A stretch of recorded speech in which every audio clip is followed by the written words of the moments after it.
Mesdames et messieurs,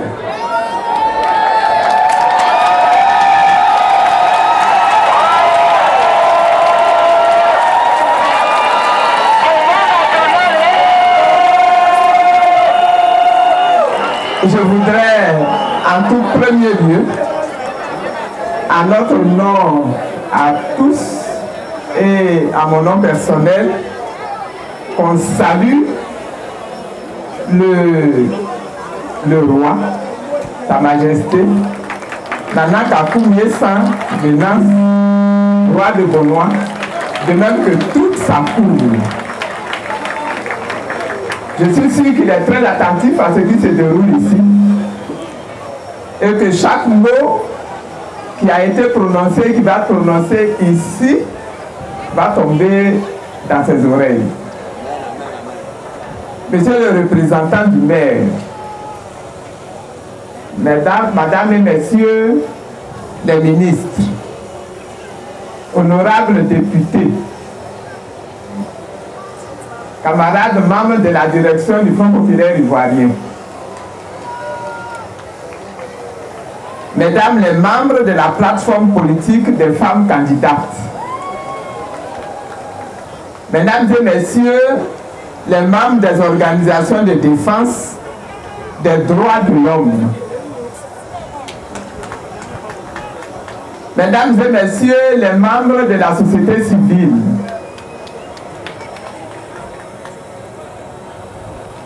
Messieurs les pasteurs et hommes de Dieu, vous êtes venus très nombreux, je voudrais vous saluer. Honorables invités, vaillante population du Sud Congoué, vaillante population de Bonois, chers frères et chères sœurs, vous savez, cela fait chaud au cœur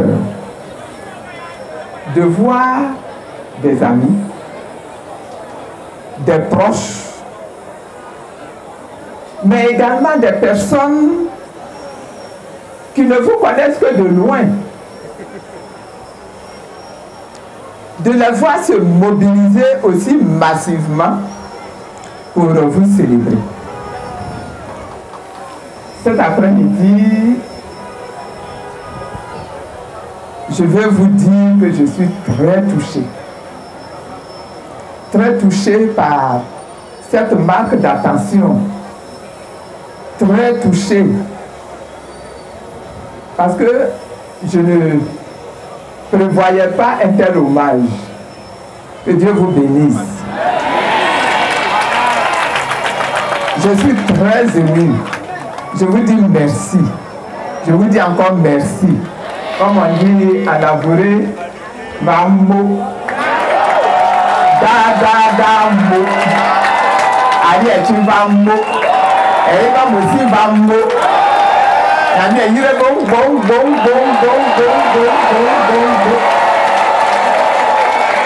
Que Dieu vous bénisse.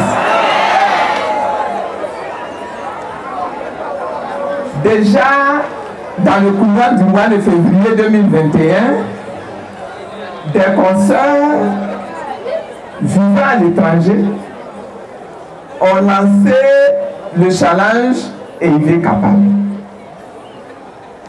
Ce challenge a reçu un accueil tellement favorable qu'aujourd'hui, on peut compter des sections EIV Capable en Côte d'Ivoire, à Abidjan, à Bonois et dans des villes de l'intérieur du pays, à Boisseau, etc., etc.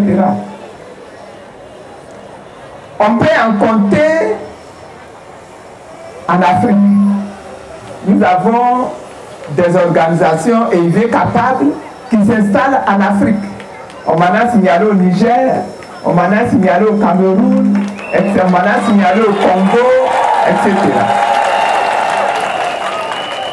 Nous avons des sections qui sont en train de s'installer en Europe, en France, en Angleterre et dans d'autres pays de l'Europe, au Canada, aux États-Unis d'Amérique, etc. pendant que ce challenge-là prend de l'ampleur, l'initiative de nommer Simone Days nous a été proposée par Madame Maggie Zombrot.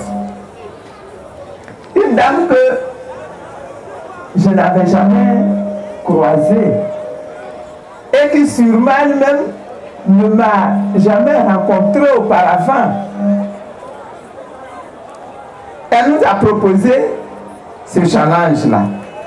Elle-même, elle est citoyenne franco-ivoirienne et elle réside en France. Et elle nous a proposé pour Simone Days 2 objectifs. Premièrement, commémorer le 3e anniversaire de ma sortie de prison. Et c'est pour ça qu'elle a proposé la date du 8 août, puisque je suis sorti de prison le 8 août 2018.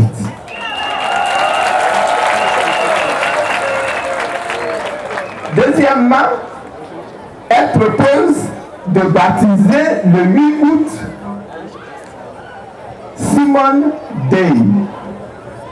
Et à cette occasion-là, célébrer tous les 8 août que nous allons compter désormais dans nos vies, ce qui nous en reste et dans les vôtres qui sont à venir.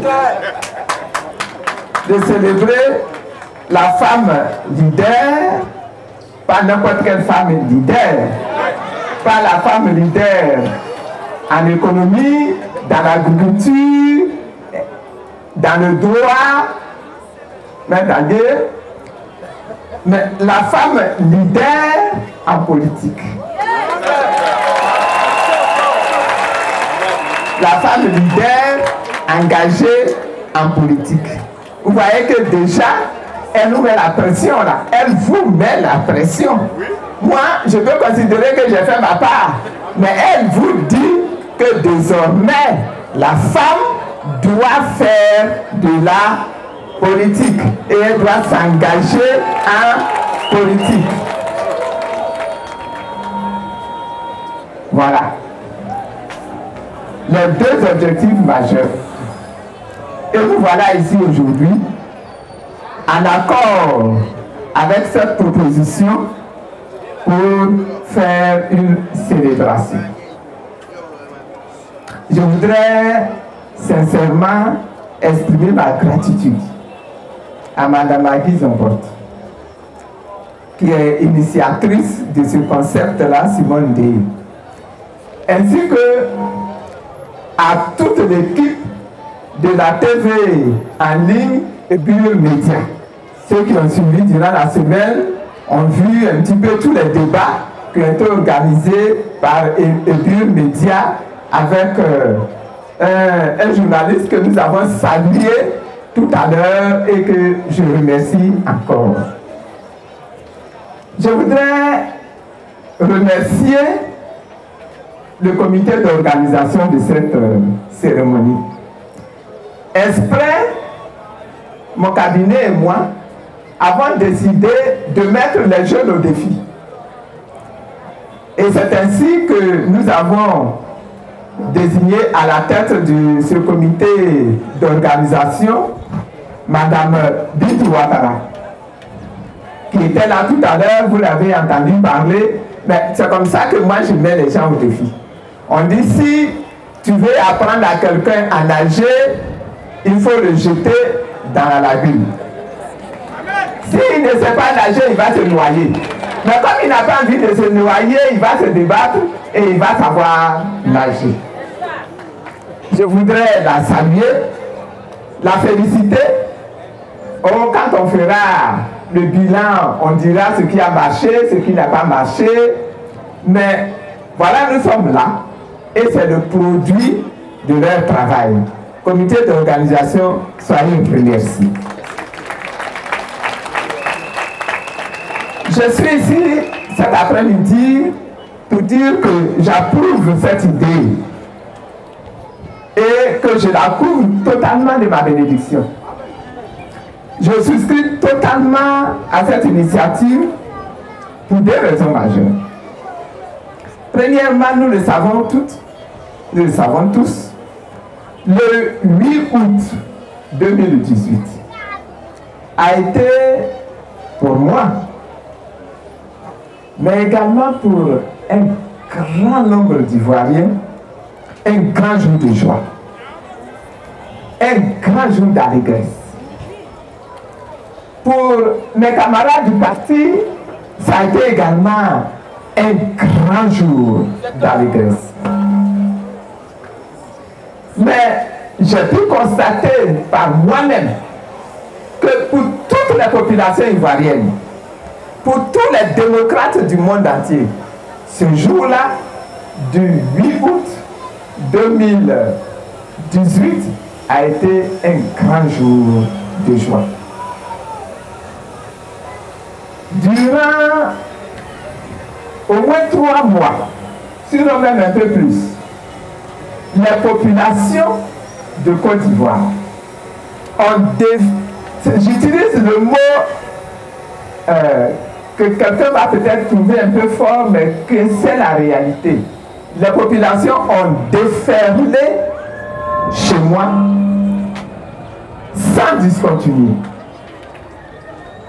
pour m'exprimer leur joie, pour m'exprimer leur plaisir de me voir enfin libéré. Et ils avaient pleuré avec moi 7 années durant. Et puis brusquement, la porte s'était ouverte. Dieu, le Dieu que moi j'appelle le Dieu du tout à coup soudain brusquement, avait fait son œuvre et je m'étais trouvé libre, n'est-ce pas, en liberté.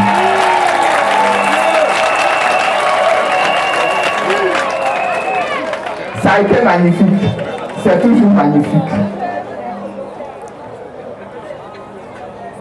Mais, vous voyez, aujourd'hui, quand nous fêtons cet anniversaire-là, nous pouvons revivre ce que ça a été, ce que cela a signifié pour tous les Ivoiriens. On a eu le sentiment qu'une tension extrême était tombée et que désormais, les populations se sentaient allégées d'un grand souci qu'ils avaient traîné dans leur âme et sur leurs épaules pendant 7 années. Mais ma joie aujourd'hui est encore plus grande. Elle est encore plus grande parce que, comme vous l'avez aussi dit tout à l'heure, hein, le même Dieu là, du tout à coup soudain brusquement, s'est mis à nouveau à opérer dans ma vie et dans la vie de toute la Côte d'Ivoire. Un soir, alors que j'étais à la prière dans un temple, on m'a appelé à l'oreille et on m'a dit: maman, la CPI vient de te libérer. La CPI a annulé ton mandat qui te poursuivait. J'ai dit non, c'est pas vrai. Appelez Maître Dagué. Posez-lui la question. Parce que c'est quand Maître Dagué a parlé que c'est la vérité.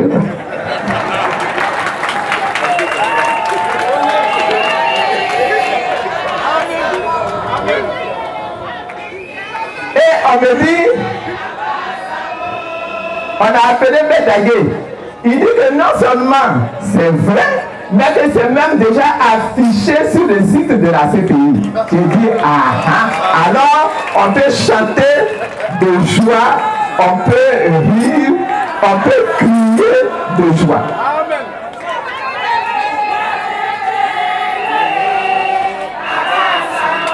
Amen.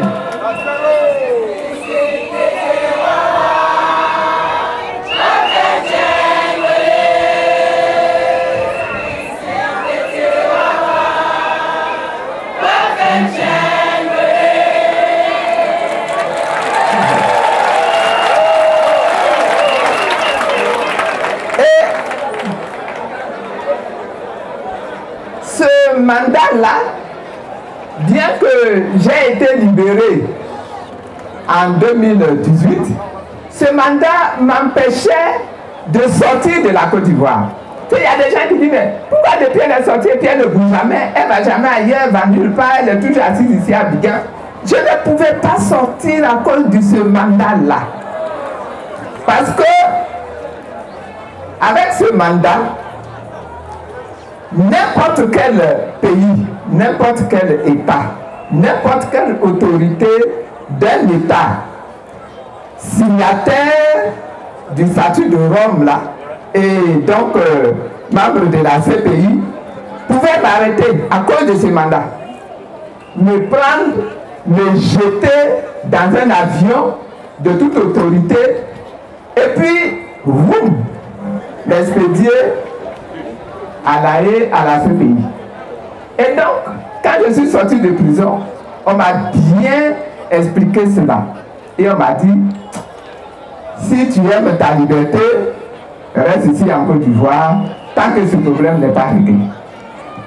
Demandez à M. Dagué, hein, il a essayé de régler ce problème. Il est parti à plusieurs reprises à La Haye. Il a rencontré les gens de La Haye. Mais le dossier était bouclé. Impossible même d'accéder à quelqu'un qui allait même vous montrer les pièces de ce dossier-là. Et puis, brusquement, mais je vous dis, brusquement, répétez après moi, brusquement, Dieu, Dieu, Dieu, et a dit, ça suffit comme ça.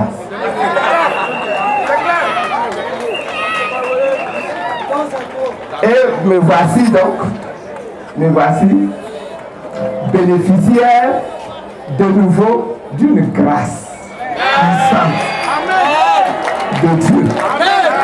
Mais aussi des hommes. Parce que quand c'est comme ça, il faut saluer les hommes qui ont laissé Dieu toucher leur cœur pour que cette décision-là soit prise et que je sois libéré. Donc, je rends gloire à Dieu pour cette autre grâce-là à mon égard. Parce que ça dépasse tout entendement humain. Frères et sœurs, considérons que désormais, je suis délivré de tous les liens d'emprisonnement, de séquestration, d'arrestation, de blocage, d'immobilité.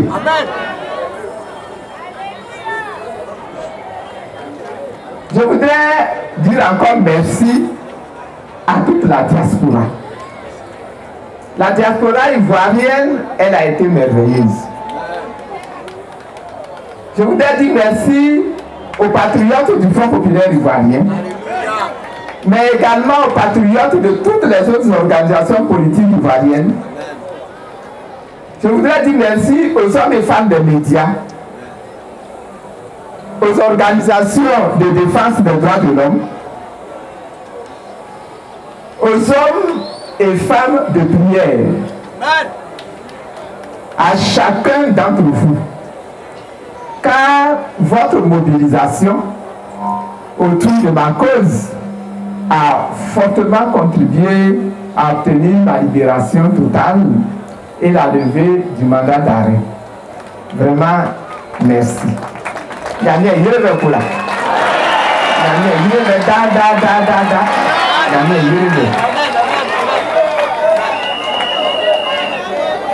deuxième raison de ma totale adhésion au Simone D est liée à l'idée de primer chaque année une femme leader engagée en politique. Ce n'est un secret pour personne, hein, dans le monde entier et pour ce qui nous concerne dans nos cultures africaines. Les pesanteurs socio-culturels existent encore qui réduisent la femme au second plan. Et la femme se trouve, quand je dis la femme, c'est vraiment là là, avec le grand L, hein, article défini, qui précise que je ne parle pas de l'homme, mais je parle de la femme. La femme se trouve encore aujourd'hui agressée par les communautés. Quand il s'agit de la femme, rapidement, on la traite d'ambitieuse. On tente de l'intimider. On tente de la culpabiliser. On la couvre d'insultes. On la couvre d'injures de toutes sortes. La femme se trouve également confrontée à de gros obstacles qui entament son épanouissement. Elle va avoir des problèmes de scolarisation. Jusqu'aujourd'hui encore, des parents choisissent entre l'homme et la femme et préfèrent pousser le garçon plutôt que la jeune fille. Aujourd'hui encore, les femmes ont des problèmes de promotion. Dans un service, s'il faut promouvoir quelqu'un, on aura plus tendance à promouvoir l'homme au détriment de la femme. Aujourd'hui encore, quand il s'agit de faire des sélections pour choisir quelqu'un qui va vous servir de représentant, on va choisir le garçon, on va laisser la femme. C'est rare, ça arrive, hein, mais c'est rare qu'on choisisse la femme quand il y a des hommes qui sont là et qui font des propositions et qui proposent leur propre dossier.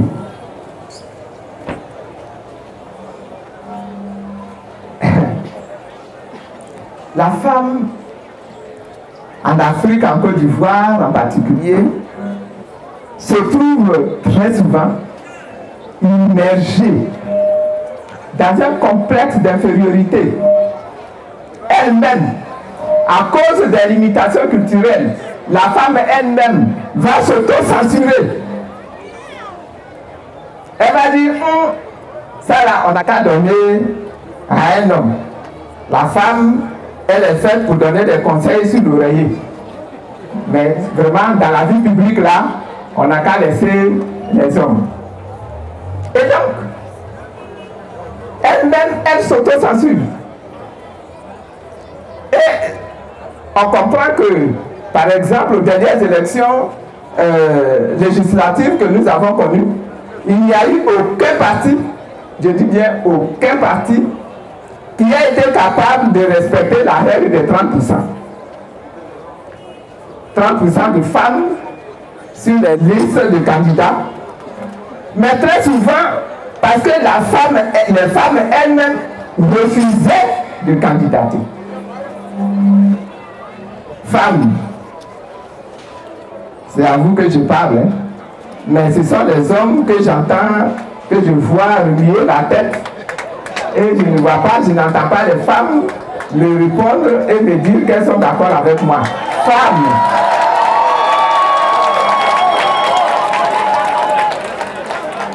soyez d'accord avec moi parce que c'est la réalité que je suis en train de décrire.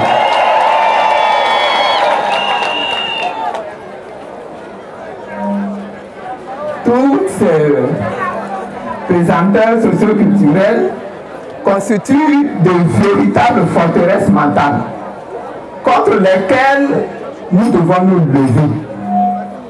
Or, lutter contre les forteresses mentales est une œuvre de longue haleine. Il nous faudra donc travailler sur la durée.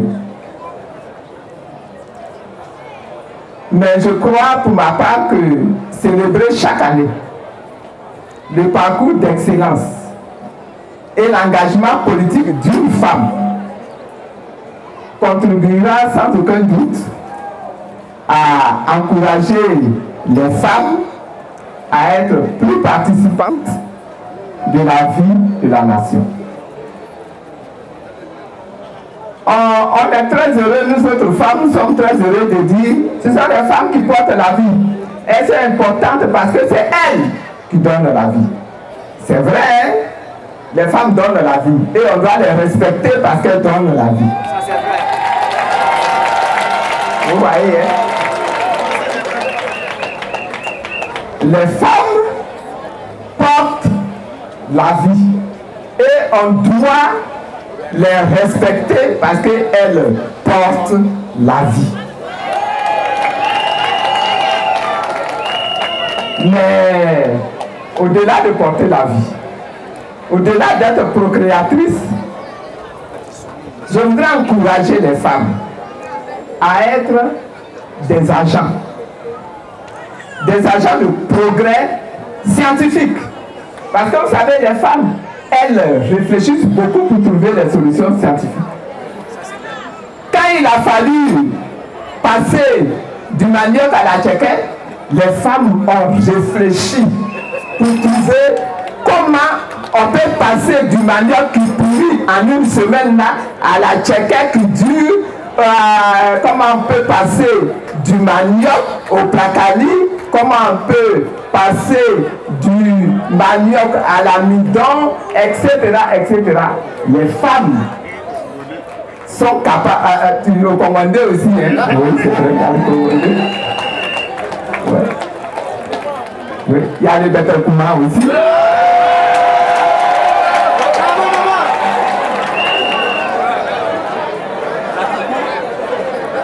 Donc les femmes sont capables de ça.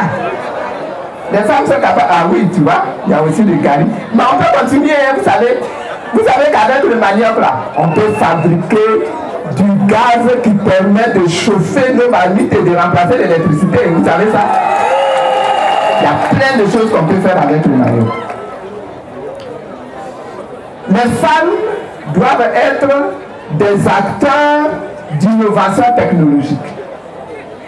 Je dis souvent que quand vous allez à Korogo, même dans le pays Yakuba, vous trouvez des femmes qui sont en train de fabriquer les fils à tisser à partir du coton. Vous voyez? Ça, c'est ce qu'on appelle l'utilisation de la technologie. Ça peut être artisanal et puis ça peut devenir industriel. Vous voyez? Voilà. Les femmes sont capables de ça. Elles ont été capables d'inventer ça, de maîtriser cette technologie. Les femmes sont capables, elles doivent être capables d'être des agents de transformation de la nation. Et quand j'arrive à la transformation de la nation, je ne parle pas seulement de la transformation technique, scientifique, technologique, mais je parle également de la transformation des mentalités, la transformation du cœur, la transformation de l'esprit. Parce que ce sont les femmes qui transmettent les valeurs, n'est-ce pas, à la société, à commencer par leurs enfants. Mais ensuite, elles éduquent leurs maris, et puis ensuite, elles éduquent les notables, et puis ensuite, elles éduquent le roi lui-même. N'est-ce pas? N'est-ce pas? Allez, répondez fortement. Oui, oui, oui.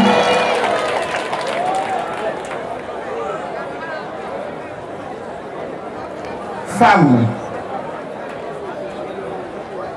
vous devez être des agents de transformation des hommes. C'est vous qui devez transformer les hommes. Les hommes écoutent plus quand ce sont les femmes qui leur parlent. On est d'accord là-dessus? Ça c'est vrai, hein? Elles doivent être des agents de transformation des femmes. Ça c'est plus compliqué.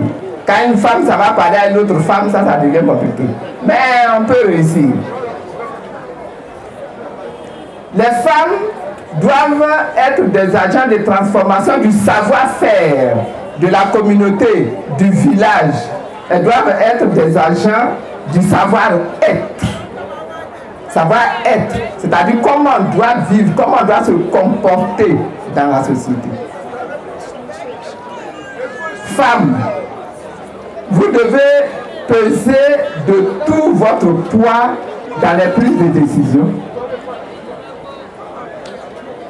Les décisions pas seulement sur les grandes questions, mais vous devez intervenir dans la prise de décision sur les grandes questions, mais également sur les petites questions de la société.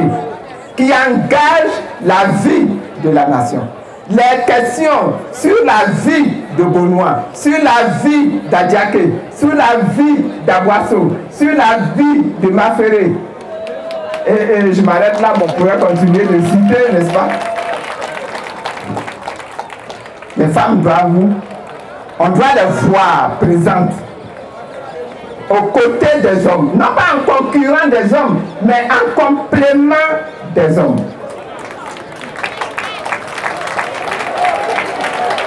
Cette année, vous venez de m'honorer. Je peux dire que cette année, j'ai été honoré. Mais pour les prochaines éditions, le prix Simone Gbagbo que vous venez de me remettre là, le prix Simone Gbagbo de la femme ivoirienne leader engagée en politique, ce prix-là, chaque année, sera attribué à une femme.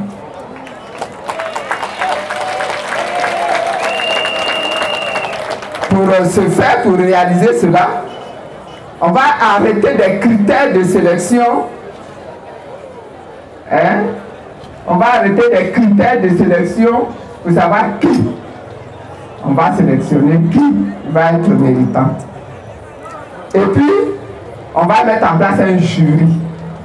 On va mettre en place un jury qui va choisir. Ce n'est pas les hommes, mais vous souriez beaucoup, ça me fait plaisir, mais ce n'est pas les hommes, on va choisir, c'est les femmes. Mon souhait le plus ardent, c'est que cette initiative-là puisse connaître une belle carrière. Et que ce prix aille en se bonifiant.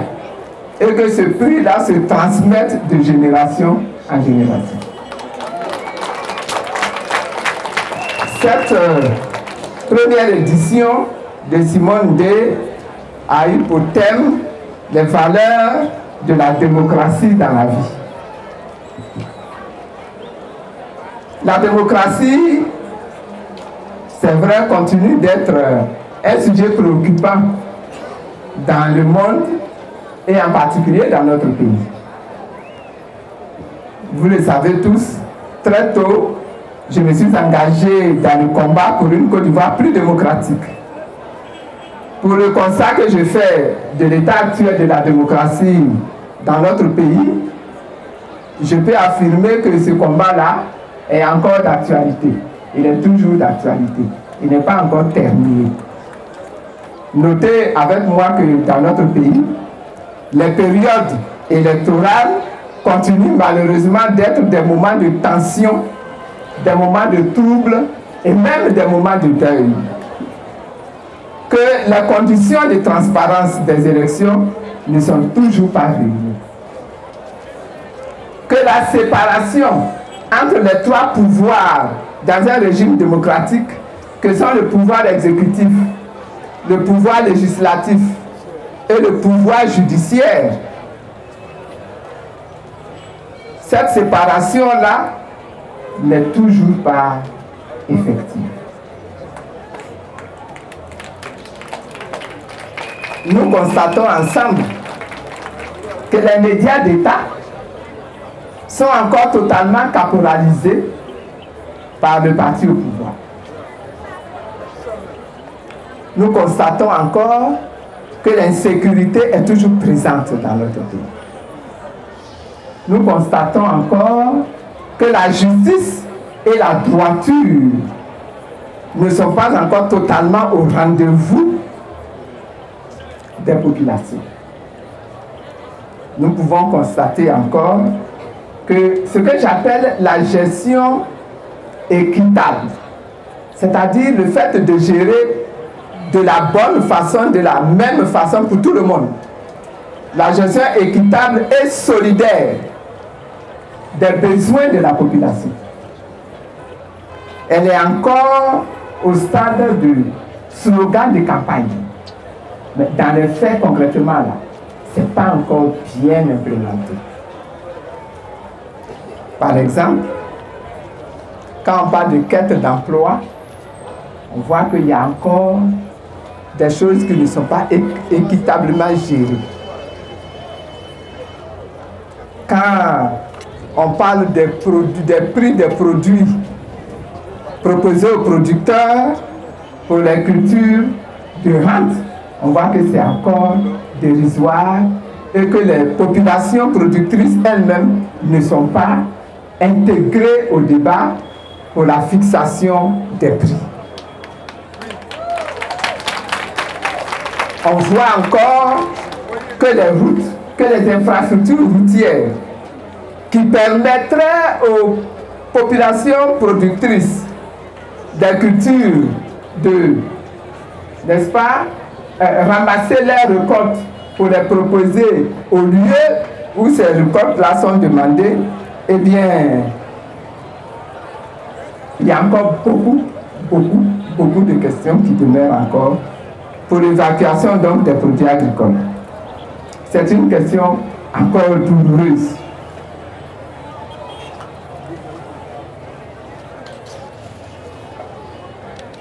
On constate également que la pauvreté plane de la peur dans notre pays, malheureusement, pendant que les prix des denrées de première nécessité continuent de flamber sur le marché. Or, toutes ces choses-là sont des choses qui mettent à mal la cohésion sociale. Mais tout n'est pas perdu. Hein. Je ne dis pas ça parce que je suis pessimiste. Au contraire, je dis ça parce que moi, je me dis que quand il y a des problèmes, au lieu de les appeler problèmes, moi je les appelle défis à relever.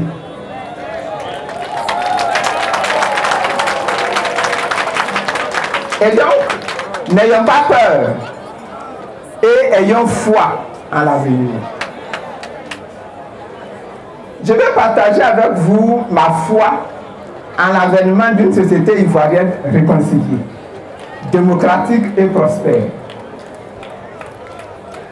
Je voudrais vous inviter de continuer à croire à un futur radieux pour la Côte d'Ivoire. De continuer à nous donner à tous les moyens de l'avènement de cette Côte d'Ivoire réconciliée.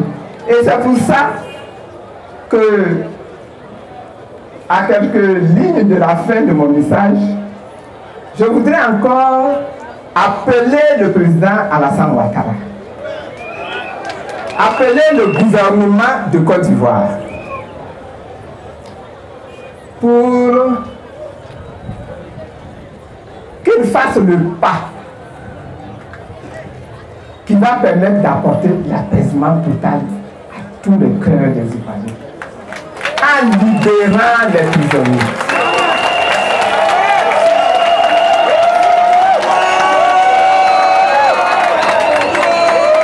Les prisonniers sont encore nombreux dans nos prisons. Les prisonniers, je parle des prisonniers politiques, ils sont encore nombreux dans nos prisons. Mon souhait, c'est que ces hommes-là, qui sont maintenant depuis 10 ans, le général de Gaulle, entre autres, je les cite parce que pour moi, ils représentent tous les autres, qu'on puisse les retrouver en liberté. Comme moi, j'ai pu bénéficier d'une ordonnance d'amnistie qui m'a mise en liberté.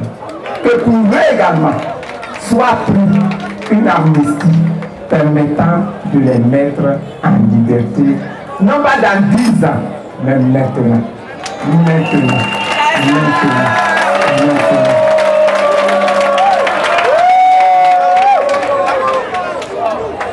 Que ceux qui sont en exil, qu'ils puissent également rentrer chez eux, en toute tranquillité, maintenant.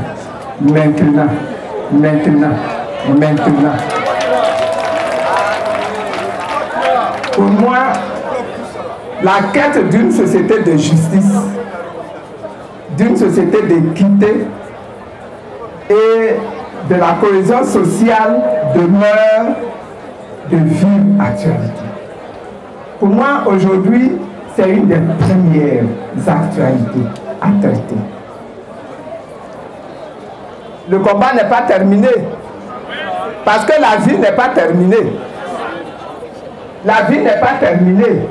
Et la vie ne sera jamais terminée. Il y aura toujours des combats à mener. Aujourd'hui, le combat portera sur tel point, demain il portera sur un autre point. Aujourd'hui, mon souhait, c'est que la justice et l'équité lèvent les bras pour libérer les prisonniers qui sont encore dans les geôles de l'État.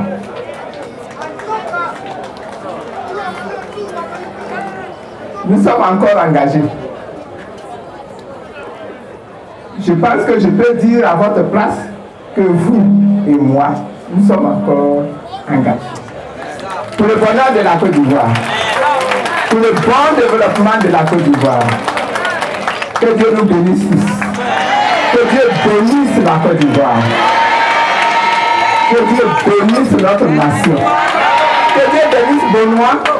Que Dieu bénisse tout le Sud Congolais. Mais que Dieu bénisse toute la Côte d'Ivoire.